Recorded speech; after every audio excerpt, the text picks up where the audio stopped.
Hello, everyone. Danny here with Question Pro. Today we have an exciting episode. This is episode 15, our last episode of the year. Oh my goodness. Woo! And we're ending on a high note. This one's going to be a Christmas or holiday themed episode. This one is called Unwrapping Insights. That's a snappy one. But we're having discussions about Christmas, all that good stuff. We have a fun survey as well that we've done. But without further ado, let's go ahead and introduce our host. Let's start off with Crystal. Hey guys, so glad you're here. Happy holidays. I'm Crystal Weiss. I'm the director of marketing here at Question Pro, and my ponytail is very high today and kind of giving me a headache. Okay. My ponytail is not giving me a headache. Dan Fleetwood here. If we were not doing an episode, it would be weird that I was wearing this Christmas sweater. That's very true. The spirit of Christmas. Yeah. Okay. Dan, who are you? I am Dan Fleetwood, president of Research and Insights here at Question Pro. Okay. What's on your sweater? Show us your sweater. Very cool. Sasquatch. You can't see it. It says Merry Squatchmas on the bottom. I unfortunately am not cool enough. I just wore a flannel. You have a hat? You have a hat. You have the hat, yes. Can you even see all of it? Oh, there we go. This is There we go. nice. All right, so let's go ahead and start this discussion so that people can at least learn something from these live streams, even though it's a festive one. Let's talk. You mean that people are here to learn something? Yeah, they'll learn. Like there's questions. We ask people, some good questions here. There's going to be some good ones down the line. Okay, so it is the season for data collection. That's our present to us for market researchers. But here's the main question that I would like to ask. How can researchers adjust their methodologies to account for the emotional component of holiday shopping? Oh, that's a really good question, Danny. Man, coming in with the hard-hitting ones at the end of the year. Right? Yeah, I would say like if you're asking about purchasing behavior, either ask the respondent like, hey, take this into account. Like it's a Christmas time, we know you're buying more than normal. Think about a time when you're not, especially if you're asking survey questions around this time in relation to buying behavior, I think. Because you're right. Right now is not a typical time throughout the year. Although if you're asking about like shopping behavior during the holidays, now's a perfect time. So obviously, I think it kind of depends, but I think just even making a note of it and asking, with caveats to the question, I think that's how I would probably handle it. Yeah. Also thinking about, I think sometimes market researchers, we plan so far in advance that if you're going to do, okay, what products do we want to put on sale and things do we want to do like that? You're doing that back in June, April, May, right? You're thinking about that a long time away. But if you want to get real buying pattern data, you need to actually do it when consumers are in that mindset. Because if you try to do a consumer spending pattern or idea, like, hey, how much are you going to spend for Christmas? If you do that in September, people are going to really idealize like, oh, I'm going to stick to my budget. I'm going to spend this much. But you have to grab them in those like weeks that they're actually doing it. Because their emotions and they're like how much you're just spending, like, oh, well, this is cute and I'm out. I'll get it. A little treat. Like treat yourself. But that, those, I think sometimes people Is that forget, a category in your budget, Crystal? Like treat yourself part of the budget. It's the whole budget. The margin in the budget is the treat. I have no children. I have no pets. Oh, that's true. That's a good point. I'm going to spend all my monies on and my, but it gets me sometimes because during the holidays, I'll buy presents for whoever because, why not? Right. And then I'm always like, That credit card statement comes in and you're just like, oh, maybe no. That January one, right? You're like, So I would really encourage some like market researchers to send a survey out during the holidays to really understand what your buyers' patterns are outside of like, oh, well, I have to do a very scientific study because like, yeah, you can do that in like May, but people aren't going to give you the real answer Till they're really in it. Yeah. I think. Yeah. Continue if you had an idea. No, I mean, it's just like, it just reminds me of like all the research we did with Taylor Swift. And these journalists would ask us to, well, could you provide insights into X, which has not happened yet? Like they kept asking us what we thought was going to happen. And I had to say, you know, me and Dan really stood our ground a few times. And we were just like, we don't know because we haven't surveyed the people yet. And we can't survey them until the thing happens. Because if you ask them how much they think they're going to spend, that is much different than how much they are actually going to spend. Yeah, So I mean, you can only speak to the data that's collected, right? So you can make assumptions, but you're doing surveys, so you don't have to make assumptions. So, you know, I think that's kind of the basis of it. But yeah, it's an interesting question actually around the emotional component of holiday shopping and how researchers should, you know, account for it. I would say if you're a researcher, you know, put in the comments, like, how are you adjusting for it? How do you guys think about it? Because I mean, aside from what we mentioned, I'm sure there's other methodologies or other ways to do it that we're not thinking about right now. Yeah. I mean, one thing that I've always kind of thought about when it comes to like that emotional component, at least, was when people were maybe like after the holidays, you know, when you actually have already gotten your product out and, you know, they've seen the prices and whatever sales you may have had. One that has been at least prevalent has been those advent calendars.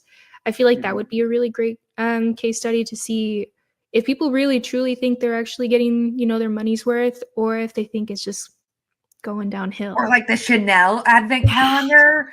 Oh, Dan. What is that? I have no idea. Oh, I mean, we got to tell you the lore. But I don't know the advent calendar. But there are like high-end advent calendars that go that are thousands of dollars, and they're supposed to come with like various things in them, and like some of them. That's pretty cool, actually. I kind of like that. Because then you're like getting presents all December long. Throughout the month. Advent calendars are much more prominent, I would say, in Europe. Our Europe team actually designed a Question Pro advent calendar. Oh, that's neat. And it's like chocolates. Okay. Yeah, that's growing up. It was always like chocolates and advent calendar. Little treats. And they mailed it out to all their German customers. That's cool. I like that. Very cool. But yeah, so for anyone that may not be familiar, there are some advent calendars out there that are like multiple thousands of dollars that sometimes include things like stickers or pens or a notepad. So some people aren't quite happy with not purses. And not purses, sadly. Yeah. If you spent like $10,000 on a Chanel advent calendar and got a Chanel sticker, how would you feel, Dan? I would not feel very great. On a scale of 1 to 10. A sticker and a pen and a notebook, like, come on. You would at least expect like the Chanel advent calendar is probably a novelty. Like people that are buying that, give them something that they can, you know, put on social media or point to. Like, don't let the social media backfire on you. If you're building something novel. Yeah. I mean, I'm sure they made a limited quantity, right? So for $10,000, they can give someone. You could have controlled the cost too of what you're putting in it. Anyways, they didn't do a pricing analysis on like how much would you think this was a good deal versus a bad deal. That would be a really good one. I'd be curious for the results on that. Okay, so the next question that I have here, I feel like during the holidays, we're always kind of fighting for attention from just anyone, if you're in marketing, if you're in whatever, the difficulty of, you know, holding the attention of, you know, whoever it is that you're trying to reach out to. There's a lot of noise. So how would you say, or what best practices do you recommend for keeping holiday surveys engaging and relevant? I think it goes to any survey, really. Like, I know it's a holiday time, people are busier, so maybe make your surveys shorter, but I would argue your surveys are too long to begin with, and you need to make them shorter, no matter the time of year. Maybe do the respondent and give them a Christmas present of a shorter survey. You know, yeah, this can go into. Danny and I are working on a webinar for like MRX hot takes. Dan, we can have a bout about the size of survey lengths. I'm sure we've got some market researchers who would take a swing at you. I know, but I, you know what I think is most market researchers would agree, like 10 to 12 minutes is like probably the ideal. But then But program 30-minute long surveys. But then what happens is, you know, they send it around to teams, or we want to add this question. Oh, who you're asking this audience, add this question. And this gets to be this like survey bloat, right? So I think that's what happens. That's what I've seen happen a lot of the time. Although I forget who it was, but on one of the live with Dan's, we had a researcher on, and she was saying that one of the good ways to test out a survey is to have your stakeholders take it. And if they won't even take it, then why would you expect the respondent to take it? Or even if you're a researcher and you won't want to take your survey, like, you know, make sure that it's make sure that you go back and at least fix it up so you at least take it. How can you expect the respondent to take it? So I challenge Danny on that a lot, especially with like TikToks or the team with like our digital downloads. If you wouldn't like this, why would you expect our customers to like it? Yeah, 100%.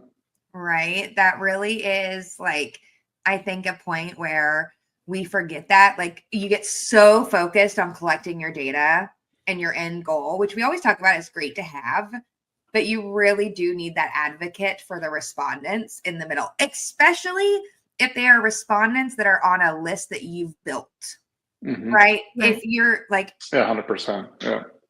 You know, if you're sending it out to the general population and you're trying to get just like large scale consumer sentiment, maybe you don't care as much. But if you are sending it to actual customers who have bought something of yours or have signed up for your product, or in your community, like your mom's probably a part of that, right? Like everyone's moms are proud of their kids' jobs. Like, and my mom always signs up. My dad's like has a Question Pro account, right? So like, if, like, make sure that like, oh, if my mom's a part of this community or my people are, like, your customers, you have to treat them like your people and take care of them, and don't send them 30-minute long surveys. There it is. It's like giving them coal. 30-minute survey. There it is. There you go. You don't want coal in there. You don't want coal in your stocking for making a 30-minute long survey. Okay, so for the next topic here, I feel like we've been noticing a lot of trends start to kind of surge when it comes to holiday shopping. I feel like a lot of people are starting to make their own stuff, repurpose things, be more conscientious about how they're gifting things. I personally feel like I'm more of just a gift card kind of person. I'm not a huge fan of, having to buy this particular thing. But I guess it leads to my question: what trends have surprised you guys the most during recent holiday seasons? We work with a lot of clients. We've gone through our own holiday stuff. And how should brands adjust their strategies based on these trends? Dan, that's like a real consumer question. Yeah, it's interesting. I mean, the trends in terms of gift giving, one of the things, and I don't know if this is a trend, but the Amazon wish list makes it so easy to like get what you like, put what you want on there and then people to buy it for you, and it sends directly to your house. So I would say that's a trend in both making sure that people are getting what they want, because obviously they added it to their list, but also it makes it easy from like a shipping standpoint. You don't have to go to the post office, you don't have to go to UPS and stand in line and do all these things. So I kind of like that trend because, to your point, Danny, you said, I always default towards, gift cards, which is fine, but you probably want to give, I don't know, maybe something the person wants or something a little more personal. So I think the Amazon wish list and being able to send directly to that, it's pretty cool. I like that. It's hard though for small businesses if you're not on Amazon, right? If your product's not on Amazon, or like I bought a product on the website and then it was fulfilled with Amazon shipping. And I was like, interesting. Oh, could I? Well, that's all. So, but I think that, yes, that's a good trend as far as like, because families are so much more like spread out now. I think it does give some businesses they don't get the data they need necessarily on their buying trend. Yeah, to that point, this is maybe not a new trend again, but I feel like there's a growing thing of like shop local, right? There's like, I Yeah. know, at least in Texas, there's like a bunch of small towns like Georgetown, right? Like there's like these shop local, I feel like there's these shop local weekends or where they encourage Small you to kind business of go around. Saturdays. Yeah, there you go. And I think that's a cool trend because one, you can get like unique gifts for people and send them back or give it, but you're also supporting these local businesses, which I think is pretty cool too. So Mhm. that might be more of like a macro trend that's happening. And I think it's good, obviously, to help balance things out.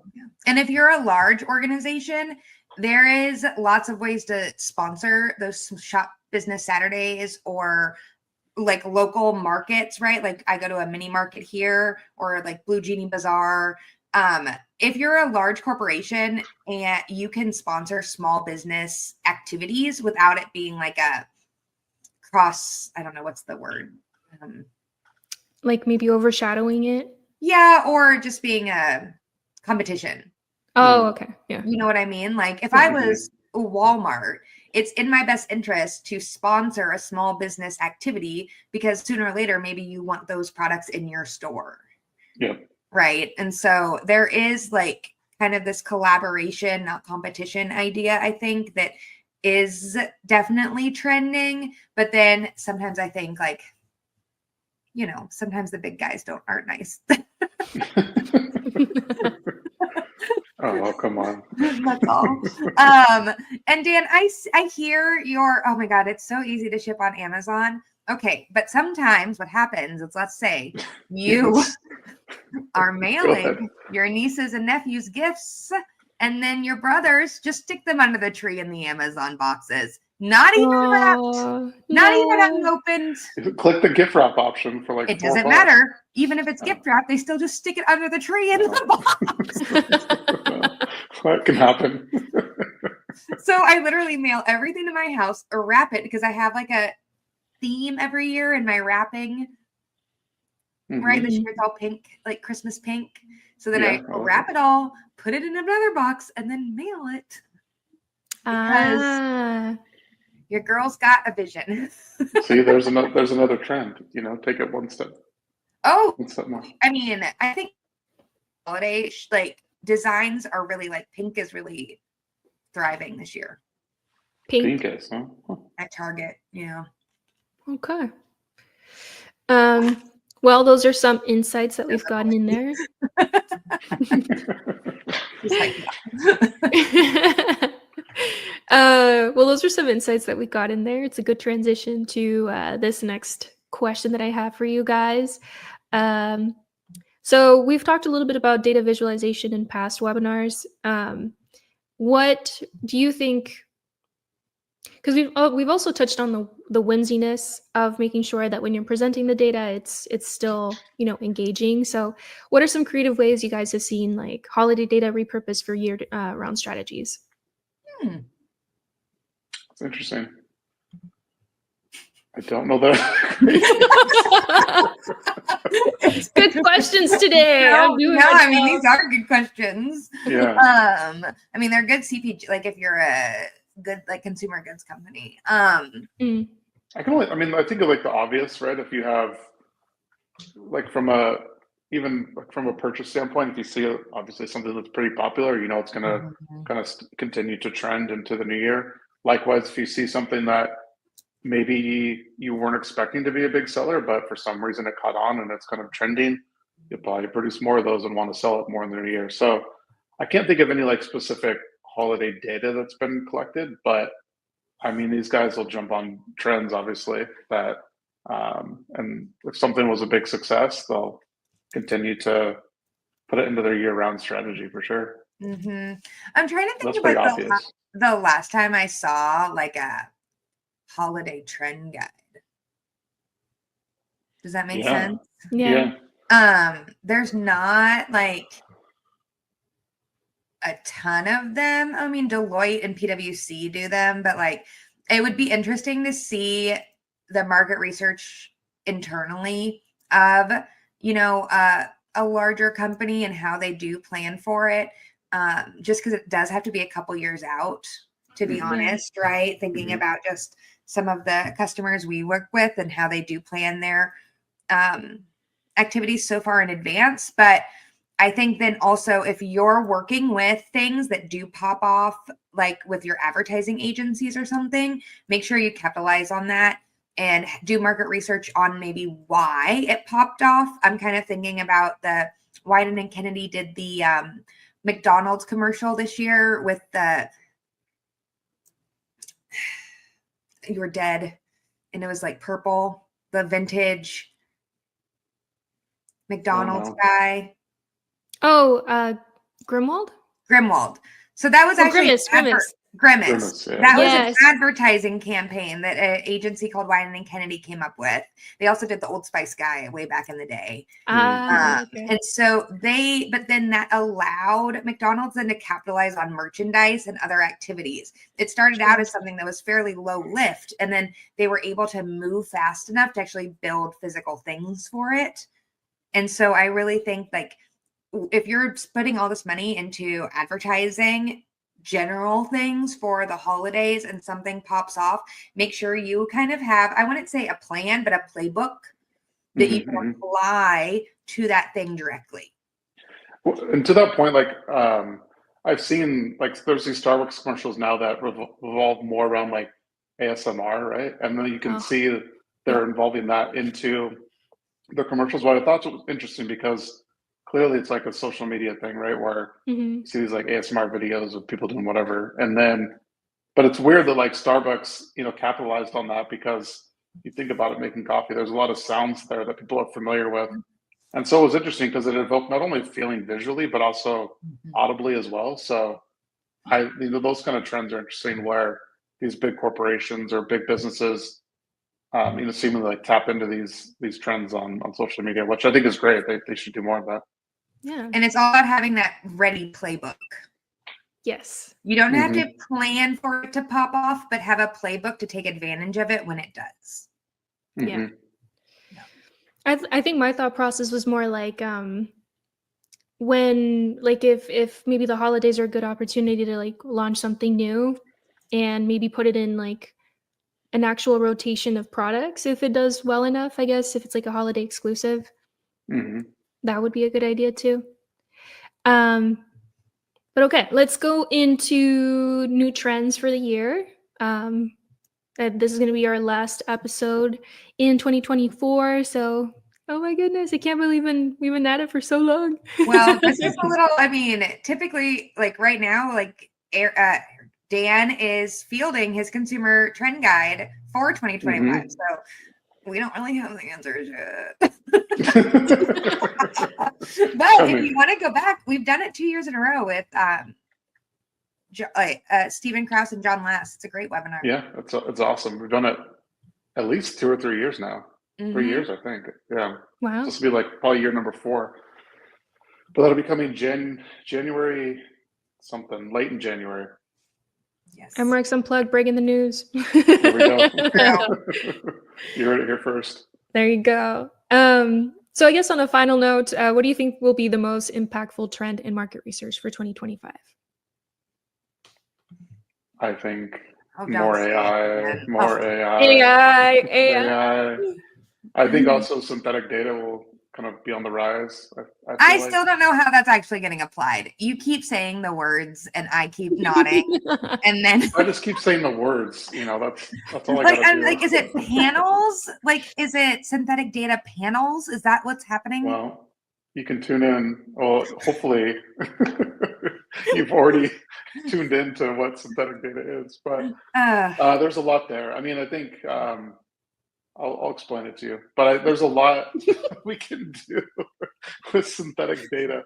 And it's interesting because some of it is panel, but a lot of it is like taking the data from the panel and then extrapolating it out, being able to ask questions of it. And then also there's like synthetic personas that people are developing based on data sets. And there's a lot of interesting things. Okay, I'm still unsure, but fine. And then what about and then a rise in qualitative data? Yeah, I agree with that too.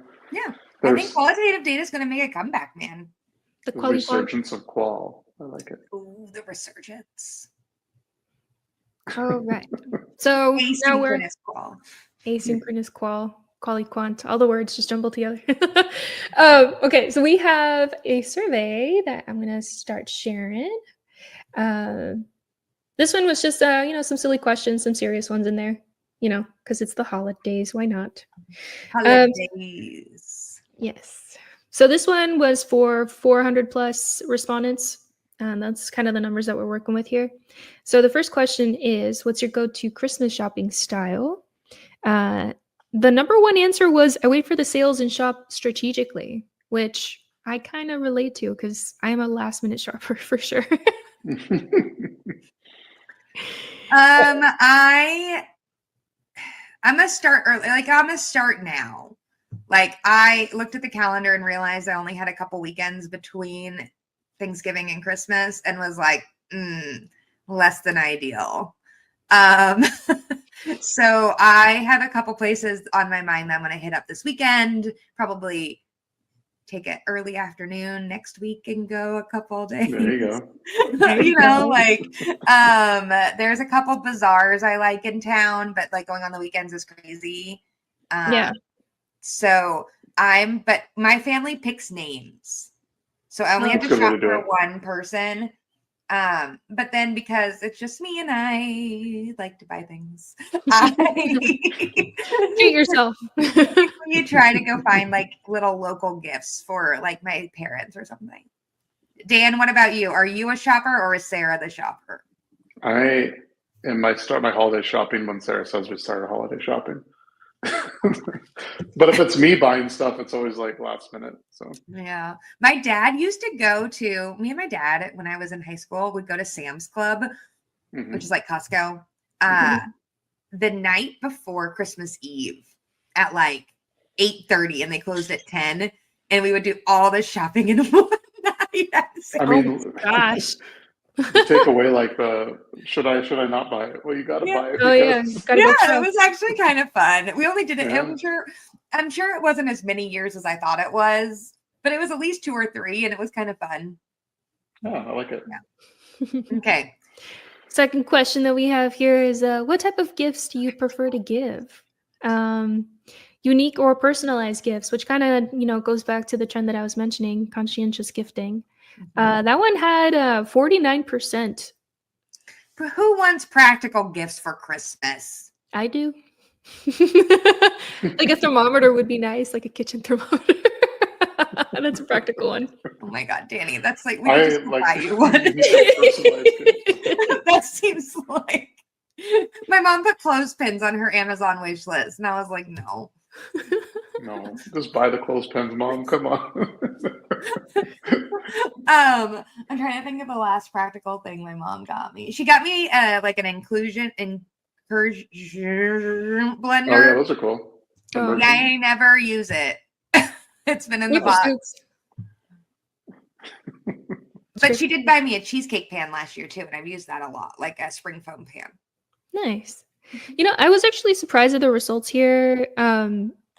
But experiences like trips or event tickets was so low. I feel like a lot of people like to take people out on vacations for holidays. Yes, but spending that much money without your spouse's awareness, that's like those people who get cards on the ads, and I'm like, you're getting a divorce next month. You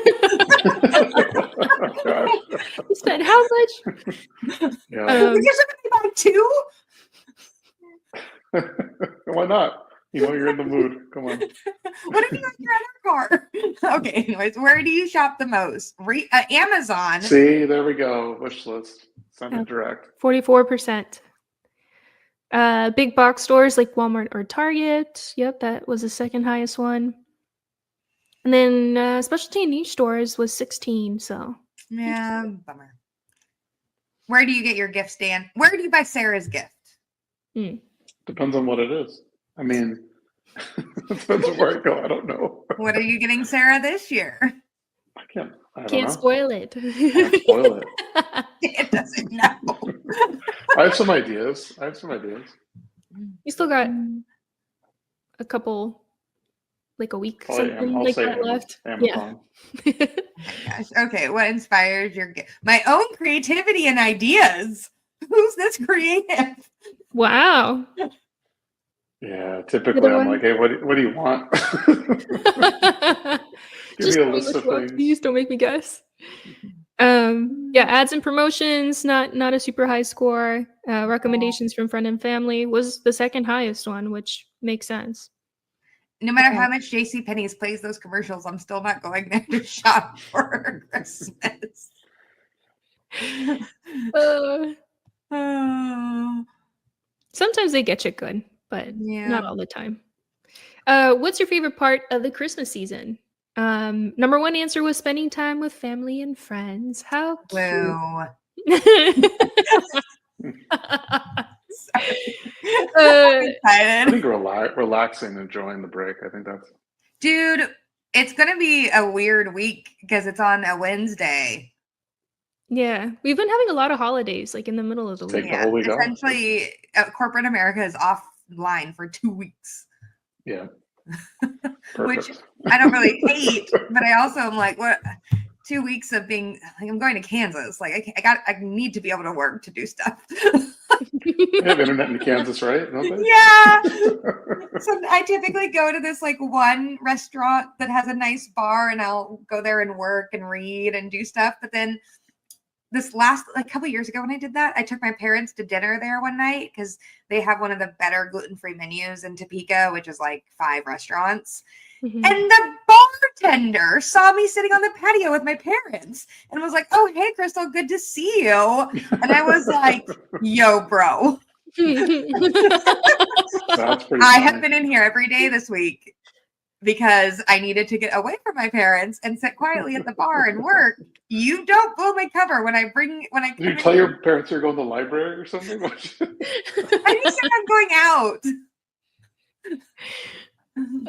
They got caught red-handed. Oh, man. No, it's okay. How do you prefer to celebrate the holidays? Keeping it small. Keeping it small and cozy with close loved ones. That was a good majority of it. Yeah. There's some good Samaritans out here volunteering or giving back to the community. With 20 people saying that. I And think I some do like people that. when they go on like Christmas vacations. I was never one of those people.